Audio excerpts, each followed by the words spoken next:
your preparation just not the same as the teams that are trying to compete to win champs. I want to see Battle of the Burgers. I'm there for that. It's coming home, bro. It's coming. Welcome to Reverse Sweeps Power Rankings, presented by USAA Insurance. Guys, I'm super excited to see what you've done with the power rankings so far. But before we get into that, let's go through the results. Stage 5 Week 1 has all but wrapped up. Teams like FaZe and OpTic, Thieves as well. 2 O's on the week. And, well, maybe the bottom of the barrel, not experiencing much better of a result. Teams like London, Gorillas, Seattle, Paris struggling. And maybe a bit of a surprise, New York struggling as well, going 0-2 on their week. And that leads us to our group standings. We've only had a week, so some teams have played twice, some teams have only played once. But let's take a look at the group standings so far. Atlanta FaZe in first place in Group A, OpTic in second, both of them with a 6-0 map record. Paris, unfortunately, sitting at the bottom, 0-6. Group B, Dallas on top, followed by Florida. Both 1-0 in their series. Gorillas at the bottom as well with an 0-2 and a 1-6 map count. Which brings us, Pacman Enable, to your power rankings. How you've revealed everything, and maybe no surprise, London. Actually, I am surprised. London at 12th and Gorillas at 11th. Let's start there. London at 12th, Pacman. Honestly, they haven't won in a while. He misclicked. They haven't won in a while. You could easily say LAG's 12th, and I would not fight you. So if you want to make that argument, go for it.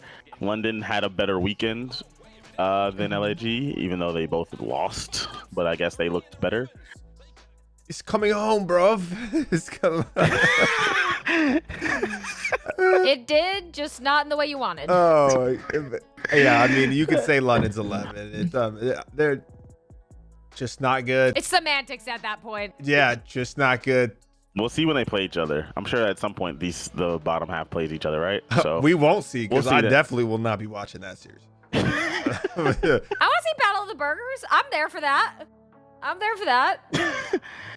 Resident sleeper knockout. series. No, thank you. Slap fight. I think it'll be great. But no, I think go get your lunch or whatever it may be. Go take a break, go to the bathroom, come back. Yeah. Figure it out. No, I mean, I think that's one of the risky things, right? If you're a team that we spend all of 45 seconds talking about, it either means you're the best team in the game or you are absolute rock bottom of the barrel. And, well, Gorillas in London, they are struggling. So we'll just scoot upwards slightly to 10. Still double digits, but at least you're not the bottom two. Paris, Legion, you did move them down one place. Ian, why is that? I mean, they haven't won. They haven't looked good lately. They haven't looked either. But I still just don't put them in the same.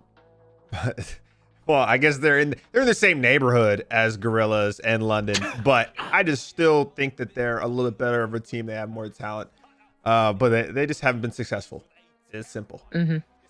Yeah, they're also not good. I mean, all these teams, all the 4 bottom teams, let's say, Seattle played well in LAN, but in general, they phoned it in. London actually impressed me the most by putting up such a good fight against LA Thieves, but in general, these teams are all, like Ian said, same ballpark, same neighborhood, same. Any given day, I'm sure they could beat each other. It's rough for these teams at this point. Your preparation just not the same as the teams that are trying to compete to win champs. Yeah, it's tough. Just is what it is. It's tough to really put in the time to want to improve as a team, because right now all these teams in the bottom 4. They're all worried about themselves, saving their own ass at the end of the day, because they want a spot in the league. It's not like, oh, let's go, we might be able to win champs. So it's just a tough spot to be in. So then, Ian, how hard is it? Like, what personally is it like to be in that position? Because I feel like every player at some point, maybe minus Scump, like, well, everyone's had uncertainty to varying degrees at some point. So when you're at the end of the season, this is a champs where not everyone gets to go. So as you guys said, some of these bottom teams, they don't have a shot. So individually, where's your head at, Ian? Can you kind of try and break out what you think that is going on with players on these teams? It's hard to kind of wrap your head around like how they're feeling, because you go into every year so confident in your abilities and your team's abilities. And even when things are not going the way you'd hope, you still have like hope that you can make it far, and maybe, hey, we can make a Cinderella run at champs. But when like it's done, you will not make champs, it kills your happiness. Yeah, so many of these players' happiness is so dependent on their success in Call of Duty, because it's so hard to compartmentalize just this as. Do you think that's healthy? Oh no, it's not healthy, but it's also one of those things. I can speak from personal experience because I was the same way. My happiness was so dependent on how successful I was, how successful my teams were. It's a lot easier said than done to really be able to balance and keep your competition, your work away from everything else, and have a good balance in life. But so I know it's not a fun thing, and a lot of these guys are probably not in the best moods. They probably are down, probably feel hopeless because they don't know where their future is going to be. Do they have a spot? There's only 48 spots in the league unless they expand. So I do feel for them because it's tough. We're cooking them because they suck, but I don't want them to also be in a bad spot. Individually, they don't suck, right? Like, these are some really, really good players. Like, we can't forget that. Some of the best units, ever. Some of the best ever, exactly. Their units suck, and it puts them in a really tough spot. I mean, all you can do is really go out there and try your hardest, because for most of them, their future is uncertain. Like, we've talked about this before. Sam, Gunless, a few others. Maybe probably Scraps or something. I don't know. He was actually close this year too. Theirs are uncertain, or theirs might be certain, but everyone else, you just don't know. You're always on the chopping block, and so all you can do is go out and try your hardest, try to win, be the best teammate you can in a tough situation, and maybe pull out some wins or whatever. Just be that person that someone brings up in the off season. Like, I'm willing to team with that person again, even though the team wasn't good. We pick up other people around them, but that's all you can really do. And it's tough without champs in the future, because like Ian said, even before, when you're on a really bad team, you could always have that, like, that delusional confidence almost. Yeah, no, you're there. You have something to like, practice like for. Forget anything that's ever happened. You can put your head down and grind and get better, and just have one good tournament. I mean, just one, and you're fine. You can salvage a whole year basically. But now that's not the case. Better or worse, you didn't play well all year, and now this is where you are. Yeah, and now you pay the price of that, unfortunately, because that structure is different. But let's highlight our CDL Power Rankings biggest mover, presented by Control Freak. That is LA Thieves, going up, Ian, up the rankings. Always good news when we do the biggest mover. It should have been higher, Katie. Place. Should have been higher. All right, Ian, take it away. Why should they be higher? I let John go. Because it's fair. Maybe I'm a little bit of a Super mega biased. Yeah. I wasn't gonna go that far. I was just gonna say LAT stand. But they looked good. 2-0 this week. Huge win over NYSL, where it did go down to the wire, and then they beat London, which, like, if they didn't beat London, I would have been very worried. But I'm excited to see how they do moving forward. Picking up John, I think John looked really good. I do. His stats weren't anything crazy. He had a couple games where he played really well on the stat sheet, but I just liked what I saw in the game, right? And the minimap and what he was doing and the vibes of the team. It is finally what I've been waiting for. I do think that this is LAT's best team, and I think, yeah, they don't have as much practice as the other teams, especially the top dogs, but I can see them trending upwards and getting hot at the right time, and just continually moving up the power rankings. I can see that too. It's just not fair to put them above other teams yet, based off 1 week. That's true. You have to show us more. We've seen it before, exactly. So while I do agree with Ian where they could be higher, it's just, where do I place them based off one quality win? Like, where do I place them? That's not fair to the other teams. So we have to see how they do in the rest of the matches. And I mean, I do believe they have the potential, and if they do win those matches, we'll have them soaring up the power rankings like we did before. Just call it like I see it, Katie. Call it like I see it. And right now, this is just where they have to be until they win some of our matches, and they win them cleanly. You understand? Both their matches were extremely close. Cleanly. And we'll see. Cleanly being the operative word there. So how far do you think, realistically, how far do you think they could get, Pacman? Where do you think their ceiling, if you had to speculate, where do you think their ceiling I think that if they really get it rolling, they can become top 4 by Major 5. And if they actually, I will never doubt the players' individual talent on this team. So if they actually get it rolling, they could always be top. They could always fight for top 1. Right now in Major 5, I think that top 4 is their ceiling. Just if I look at it realistically, I feel like they could catch up to everyone outside of Toronto, Dallas, and Atlanta. What's that? OpTic, New York. They just beat. They could be right there. It's just those top 3 are right now to me in a different. They're in their own neighborhood, right? They're behind the gated fence. And it takes us some time to get there. You got to get your weight up first before you can move back there. So you got to see. I like that analogy. No, I agree with John though, Katie. I think top 4 stage 5 is realistic, and if they really are in sync, they could be a contender at champs.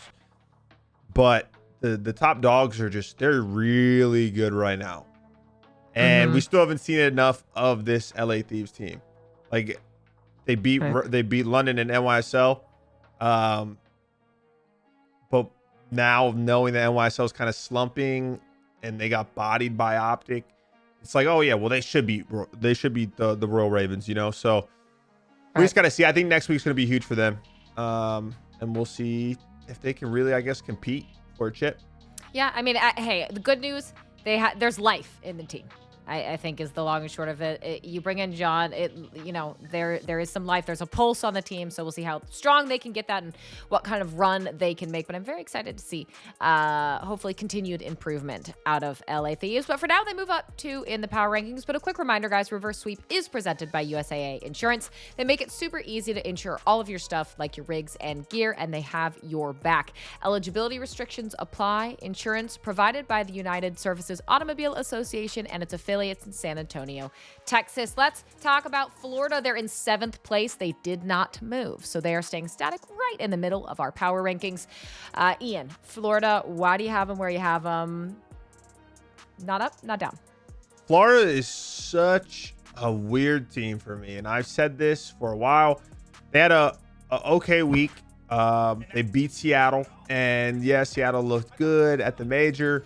But Seattle isn't necessarily a top team. They won't be at champs. So I would have predicted Florida to win. But I feel like Neptune is getting better, but I'm still not completely sold on the overall team compared to the others. I feel like the others are just way more well-rounded, and they've been, I should say, a lot more consistent. Because Florida is just hit or miss. They lost to Seattle last major, and I thought they were going to make a run. So it's just, you can never call it with them, it seems. Yeah, Florida is just, to me, with this roster, I don't really have faith in them becoming a top team anymore. I think maybe in the middle of the last stage, they had me on the edge. I thought that they could get over that hump, but then when they went to LAN and lost to New York with the fill-in, and then they kept the same roster, I just don't believe in them becoming a championship team. I do believe that they have that potential, of course, to beat any of these teams and upset them because they do have a lot of talent, but their consistency is always going to be a problem for me. And the fact that they didn't look stronger when it came to the LAN gameplay, it just, I don't know. They're 7th, and they're one of the teams, if you're looking at a team like 100 Thieves, that they could, or LA Thieves, excuse me, they could pass them up. And it just, but we'll see. Florida, they have the potential, of course, and if they get it together, maybe it'll change my mind.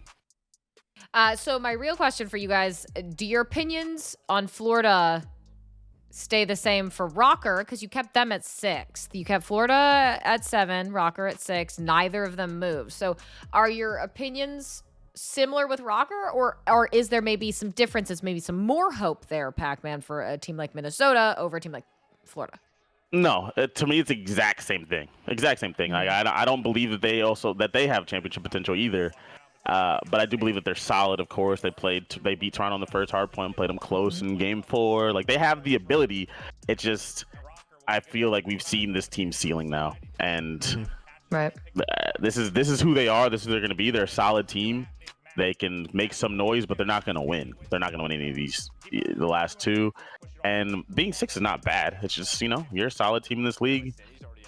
You will be going to champs at least. Yeah, you're making it there. You can make it to champs. You can make a little run at champs. They're solid. They're just not great. No, I agree. I would have loved to see them do that role swap with Attach and Priesta. No, They were talking about that, right? Yeah. But the thing was, Priesta wasn't playing well with the sub. Yeah, I early on in the know, year. but it's just like you said. I think we now know their ceiling. Like I would have loved to see. I get it if you're not playing well in practice, they know more than us. But I would have loved to see Priesta and Standy as kind of that sub duo, and Attach on an AR. But you know, whatever. Yeah, their 6 not bad. They made the champs, so woo. Okay, well, the only 2 teams that directly flip-flopped are our 4th and 5th. New York moved down a spot to 5th. OpTic taking their spot, moving up into 4th place. And I have a feeling that probably has something to do with the fact that OpTic did beat New York. But Pacman, take it away. You have New York down, OpTic up, flipping places. Yeah, so I was considering moving New York down a little further, but it's hard for me to knock teams that have been consistently good for having a bad weekend. So I mean, we just moved considering down one external spot. factors as well. Yeah, there's a bunch of stuff that happened and blah blah blah blah blah. And at the end of the day, in my head, they still are one of the top teams in the game. So it's hard for me to move them down too far because I do believe they have way more top end potential than even OpTic. Florida, ROKKR, they have more potential than those teams. So it's just too difficult to move them down further, but they did have a bad weekend. And they did seem pretty emotional, and hopefully that doesn't get the best of them so that we can see them compete at a high level again. Because all I want for champs is to have like those really, really close matches, those like heartbreakers. And in order to get that, you need like 5 or 6 really, really good teams to cause these super close matches.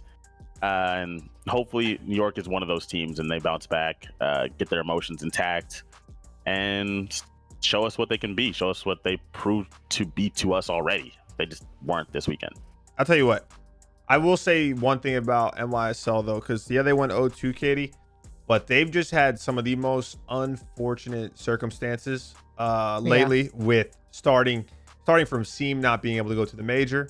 They had to pick up a sub. Then Seam was also moving. He moved from Toronto to Dallas. So getting set up, like they lost a decent amount of practice time with Seam. And then once you get into this stage, both of their series, there were some sort of technical difficulties. Hydra had to move his setup. Like, so it sucks because they're not playing at their best, but they're also kind of getting the shit end of the stick a little bit.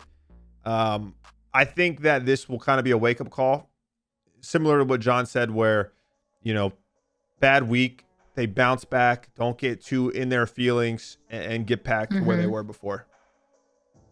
So what about OpTic then? This is the thing. I think OpTic is a great team. Is 4th the highest we've had them, or did we ever have them at 3rd or higher? Early in the season, they were 3rd for sure. Yeah, it might have been Early 3rd in the one. season, they were 3rd. Yeah, before when they were Toronto the was best- this good, they were the best definitely Yes. top. They were top 3. Yes. Well, I think OpTic's a great team. It's just so 4th is a little bit better than 6th. You made the playoffs. You're one of the best teams, but I just don't think OpTic has enough to go through multiple of the top 3 teams. Like when we talk about the top 3, I think any one of them can beat the other 2 in the same event. Now with OpTic, I think OpTic could beat all 3 of those teams. I just don't know if they can beat more than one of them in one event, which you're gonna have to do if you want to win a championship, and if you want to move up. Because OpTic's in a spot now where the only way that they can get higher than 4th in the power rankings is if they win, or if one of the top 3 teams just completely bomb. But I just don't see that happening. Yeah, I mean, I agree with him there. There's just those top 3 teams seem to be super consistent. Well, Dallas, let me give them a little time before I say that. But Toronto and FaZe are super consistent, super calm in their comms. It's just like they know what they're doing in this title, and it doesn't seem like there's even the chance that they fall off. If OpTic's going to move up in the power rankings, they're going to have to beat more than one of those teams. And like Ian said, that's tough because whenever OpTic runs into a wall, they kind of get destroyed. They don't really change up strategies in the middle. Like, they don't have this on-the-fly ability that these other top teams have. That's what happened to them against Dallas at the LAN. Like, it just like, bro, change it up a little bit. You're doing the same strategy over and over, and it wasn't working. But when it's working, OpTic is scary, right? Their talent is immense. So it's just whether or not they can take all the L's that they've had and learn from them and come up with some other way to some other strategy so that when they do run into that wall, they have something to fall back on so that they have a chance against these top teams consistently. So then let's talk about Toronto and Dallas, and then we'll breeze through the first spot, I'm sure. So, Pacman, Toronto and Dallas, the top three have not moved. Atlanta in first, Toronto in second, Dallas in third. Is that for Toronto and Dallas because of consistency? You have to wait and see with Dallas? Well, even when Dallas beat them, it was super close, right? Like, it's not like they blew out Toronto or anything like that. It was a super close match, and Toronto's been consistently, like you said, at the top. So it's kind of hard to move Dallas ahead of them just yet. You can make the argument that Dallas looks better than them right now, but even if you did make that argument, you can't say that they look that much better than them. You just can't. It's just they're just three super top teams, and with Atlanta edging them both out. But those two teams are super close, and Toronto's consistency and longevity, you have to give them that edge because they're also a team that's gonna be right there at the top. I can't remember the last time that they lost a series where it wasn't close. Like they're always fighting you. And yeah, when was the last time they got blown out? Like that. The last shocking series they lost, I think, was to Florida, and it was the very first one of the stage, and they went on to beat everyone else 3-0. Like they're just they're a top team, and I think they deserve that number 2 spot. But Dallas is right on their heels now, and you can make the argument that they're the second best team in the game. I'm just not. Ian, pretty much agree. Yeah, I mean, it's when you look at Toronto, like John said, with the consistency of those four, and I get you could argue that even though they have Vivid, like the core 3 of Empire has been pretty damn consistent in the majors. They have 2 seconds, I think a third this year. But like with Vivid, it's a completely different team than it was with Hugh. And they didn't look good in the beginning. They did not. But they got a lot better in a short period of time. And like John said, they did beat Toronto, lost to them once, beat them at the last major, and they're right there on their heels. But for me, I just got to see more. Like, I wouldn't be mad if you put Empire in second, but I personally think you got to give some respect to Toronto until this next major. I would agree with that, and I think we can all probably agree. FaZe is in first place, and well, that same thing we say every week. We do this. The sky's blue. It's 80 degrees and sunny in LA. Same old thing. They got to go out 0-2 at the major to move. 0-2. Yeah. Like they might still be first. They get second at the major. They're still first. I agree. It's just I might put them first if they go 0-2 in the major still. Like, whatever. Bounce man, back. the games were close. Right. That slot, at least for the time being, fairly secure. So that's the power rankings, guys. Let us know what you think. Do you like our top 3? Do you hate our top 3? Do you think something should be different in the middle? Let us know in the comments. As always, thank you so much, and we'll see maybe if any of these shifts do happen at the conclusion of week 2. Guys, stay tuned for more power rankings from Reverse Sweep.